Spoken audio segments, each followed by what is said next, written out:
Hey friends, bienvenido, welcome. It's your hype girl Tiff. I'm coming to you with another episode of Empathic Chronicles. Now, if you're new, this is where we get real, we get raw, and a little vulnerable. This is also where we break the cycle and always try to be the difference.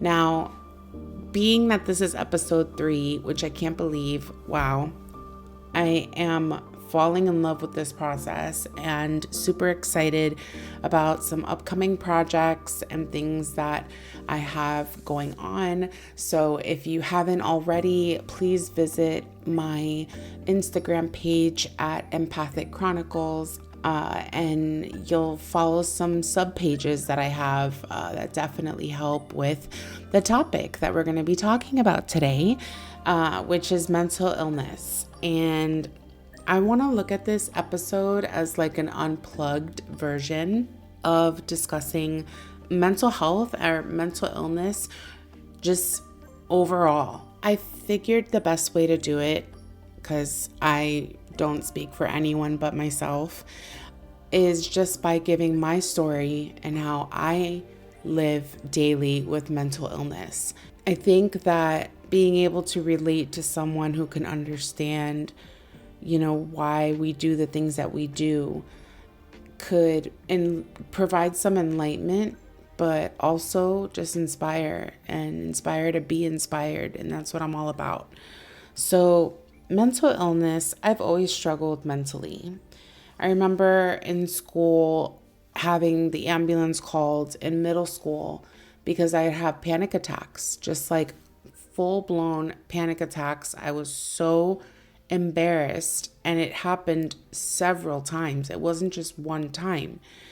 But I was also dealing with a lot of unstable instability at home and not the healthiest of environments, right? So here I am going to school throughout the years. I'm struggling with anxiety. I'm definitely struggling with depression. I'm super just dyslexic, and I struggle to focus and just several things, right? I have PTSD. I don't even realize that I have PTSD. So I'm growing up, and I'm in and out of therapy as I'm growing up, because therapy as it is today is not cheap. And the people that get to have therapy are very lucky. And I am super grateful to be able to have access to therapy the way that I do. And I don't know who I'd be without it, to be quite honest. It's just been like a prerequisite of my life. But being in and out of therapy the majority of my life until now, I was finally diagnosed. And when I was diagnosed, it was eye-opening. It wasn't really the feeling of validation. I wasn't like, tell me that I am like mentally fucked up. No, for me, it wasn't about validation. For me, it was truly about finding out why in the mother do I do some of the things that I do, or do I say some of the things that I say? Why do I react to this such in a bad way when other people don't react that way? And, it was one thing on top of another, on top of another. And after multiple visits to different doctors and providers, because I couldn't just take the first opinion, I needed to hear from every provider or professional that I saw. And everybody was pretty consistent. I really couldn't, you always want to be that person to be like, oh, gotcha, nope. No, they were all pretty on point. They were all consistent. And I was diagnosed with generalized anxiety disorder, PTSD, which we will get into the PTSD in another episode when we talk about the actual event that caused the PTSD. depression, insomnia, dyslexia, and ADHD, attention deficit hyperactive disorder. Yes. So, yeah, a hot mess. Like, at least that's how I felt. And, at the same time, it was relieving because I was able to get the help that I needed, finally, and get on the medication that I needed, finally, and just feel stable, have a sense of like homeostasis. That is something that I guess I can't say I yearned for it because I just grew up like that. I just grew up as a high functioning, anxious person that talks at 100 miles an hour and, just can be very reactive and spiteful and impulsive. Hence, my struggles with my eating disorder. It's a lot. And it's not a pity party. It's about connecting the dots. Because I have found that when I connect the dots, I'm able to look at it from a broader perspective, and I'm able to look at it a lot of times like the person that's the outsider and admit where I'm wrong, where I can improve, where no, there's something genuinely wrong with me and I don't know why I act that way, and kind of make that distinction. Now, I talked a little earlier about postpartum depression, but postpartum depression is something that also changed my life because I struggled a lot with imposter syndrome. I struggled a lot with not knowing who I was or who I was meant to be. Basically, at a very young age, not feeling like I could pursue any of the goals and dreams that I had because I was a parentified child and because I was in this race just to get out of my situation that I was rushing to grow up. I admit that. But postpartum depression changed my life in the sense that it forced me to learn about myself. So then when I was diagnosed with all of these mental illnesses and learning disabilities, I was again reminded learning about myself. And I was introduced to self-love and I was introduced to self-care. It was actually like during that whole what was it? Like a year or two ago, or probably more, time flies. But when the whole trend about like self-love and self-care and you go to Target and you can't leave without getting like a foot balm, whatever, it was in that era, I guess. And I now more than ever love myself and care for myself like I've never loved and cared for myself before. So with self-love came self-confidence for me. I realized that in order for me to feel good in my skin, I needed to love me and love all of me. I also felt like once I fell in love with myself first, nobody could take that away from me. And I think it's because I had basically been programmed since I was a child to no, it's always about, just doing whatever the other person wants so that way they're happy and everybody's okay and it's not a problem and it doesn't escalate and, and it's just like that vicious cycle, not really knowing no, it's a problem and that's not the way that you love and let alone love yourself. And that's not the way that you should care for yourself. So with self-love came self-confidence. I now can say that I care for myself in the most efficient way possible, right? But I'm living my truth. I talked in the last episode with childhood trauma about vicious cycles and about addictive behaviors. And for me, I have addictive genes in my blood. I know because I can tell you various examples, to which I won't because that is private for me. But the point that I'm trying to make is that I come from a background of people that are addicted to things.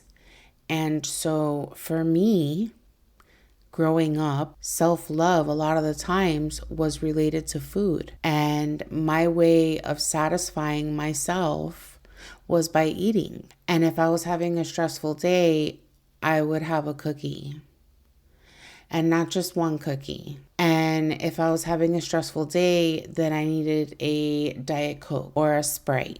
If I was having a stressful day, I needed a glass of wine or two.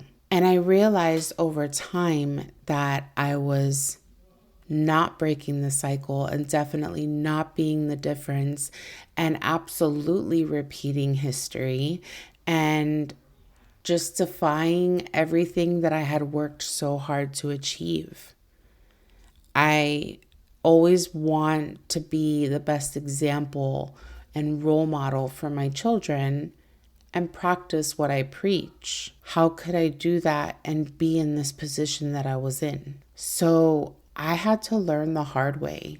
I had to be given a little bit of tough love, if you will, from my providers, from, my therapists.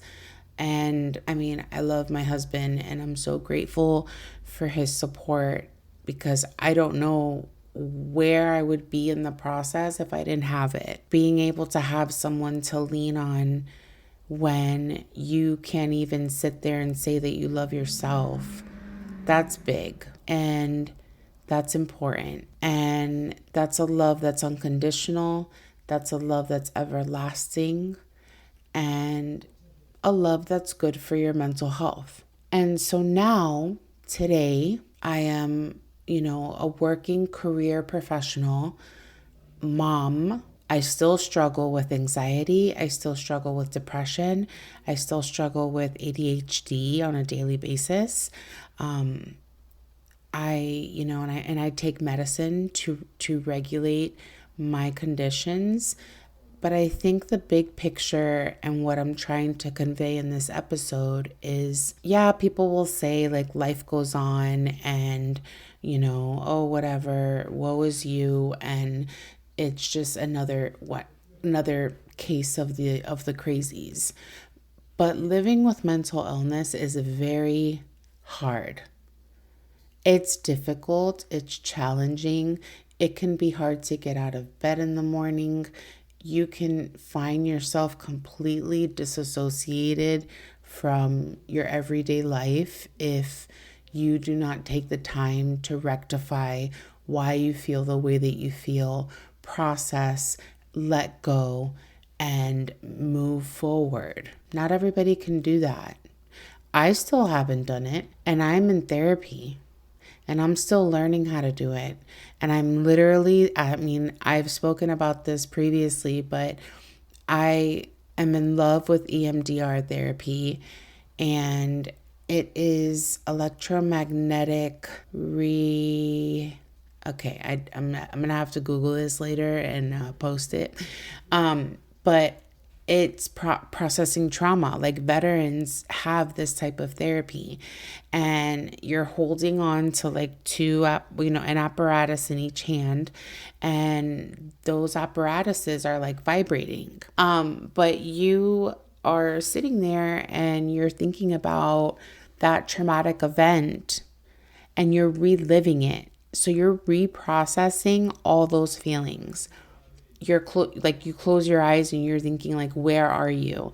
What's happening? What does it smell like? What do you hear? What do you see when you open if your eyes were open, what would you see?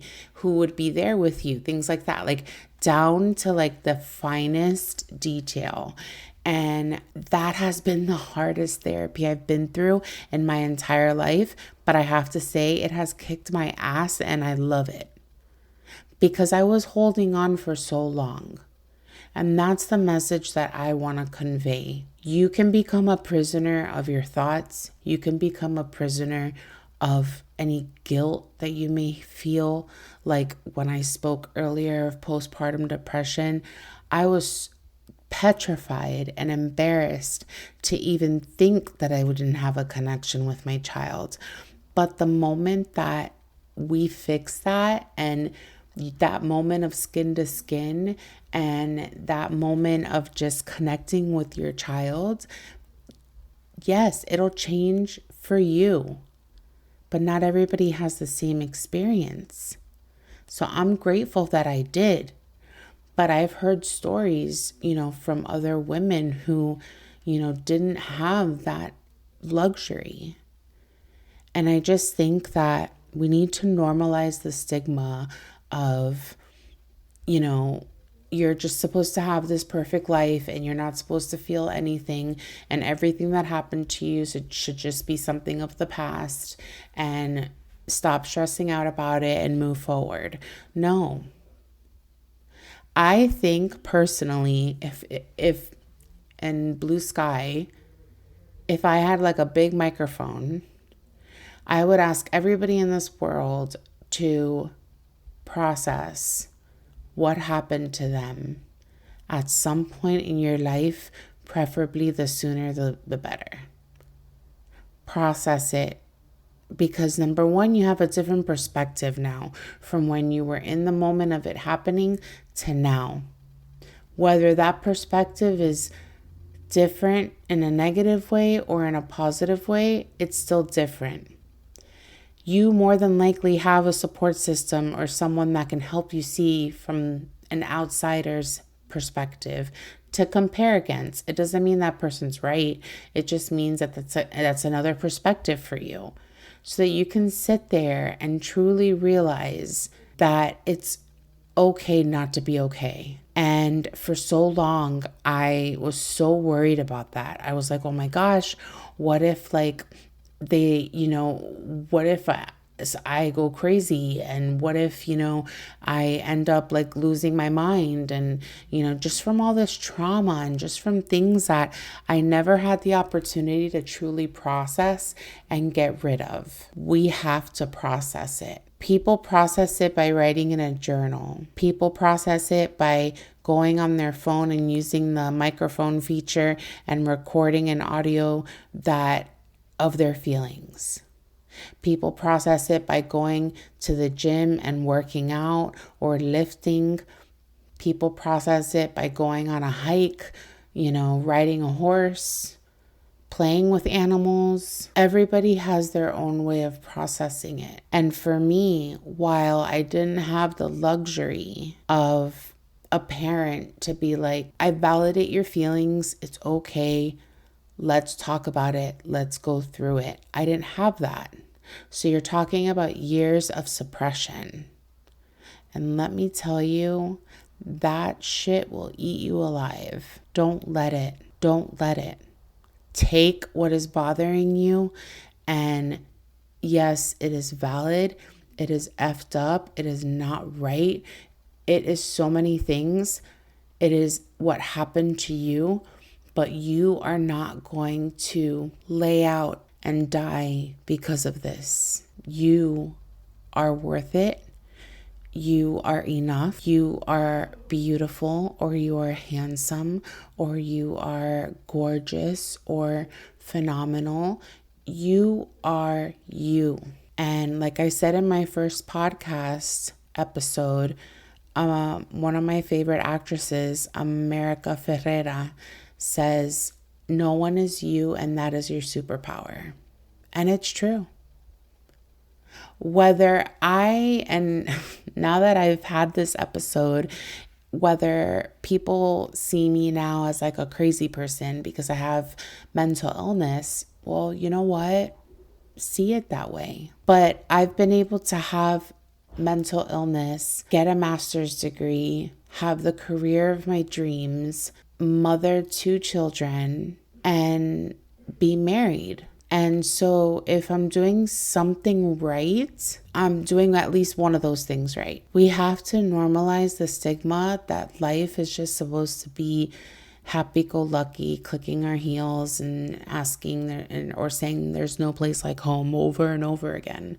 Like, no, life is tough. I mean, I'm not going to even get into this because I will literally start crying. But like all the stuff that's going on in Gaza and Hamas, like, I'm not even going to go there. All I'm going to say is, wow, like my heart is wrenched. And I'm a mother. Imagine somebody that's like not a mother and just has a heart. Like any human in their right mind, like life is tough. And we go through things and we're expected to just like clap our hands and just say, okay, everything's fine and keep moving forward. And then things get swept under the rug, and then they get swept under, and then they get to the point where they get swept under so many times that you freaking blow up. You blow up on the wrong person, or you blow up at the wrong time, and you end up in a bigger problem, when in reality, all you needed to do was process your feelings and or have the medication to help you do so. Like, you see what I mean? And that is why I think that we need to normalize the stigma of expecting everybody to be on their P's and Q's and act like everything's pretty and funny and high class, top tier, top caliber, all the above. And then at the end of the day, when that person goes home, they cry themselves to sleep because they haven't been able to process their feelings. And I just feel that this world would be an even better place because, let's face it, compared to other countries, we have a beautiful life. And I want to bet that like life would be even better if people were able to truly process like mental health or mental behavioral health, in my opinion, should be free. Period. Like, it should be free. It would eliminate so much, and probably validates another episode needed. But definitely, I just want you to know that whatever you're struggling with, or if you or someone you know is struggling, I want to highly suggest for you to either seek a therapist, seek medical attention, and if all else fails, I would love for you to continue to follow me through this journey for us to get through it together. Because let's be honest, not everybody is going to follow what you tell them to do. But if you give them an outlet, and if you give them an opportunity to feel connected in some way, shape, or form so that they don't feel alone, in my opinion, I hit the lotto.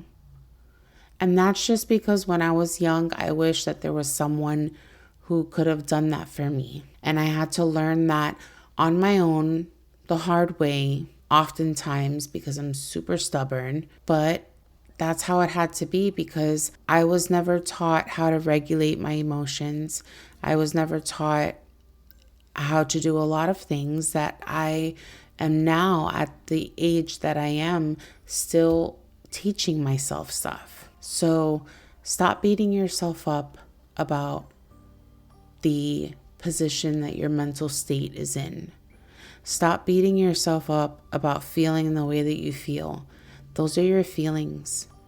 And I want to leave you guys with that, because I want everyone to feel empowered to process their feelings, whether you need to write it out, whether you need to run it out, whether you need to dance it out, whether you need to cry it out. Just make sure that at the end of the day, you are still taking care of you. You still love yourself. You feel confident. You feel good in your skin. And if you don't, keep listening to me so that I can keep reminding you that you are a badass and you will get through it. And yeah, they say life goes on, but no, you go on. You still have life in front of you. So there it is, episode 3, Mental Illness Unplugged. I'm your host, Tiffany Elise, and I thank you for spending this time with me tonight, and look forward to the next episode. Thank you.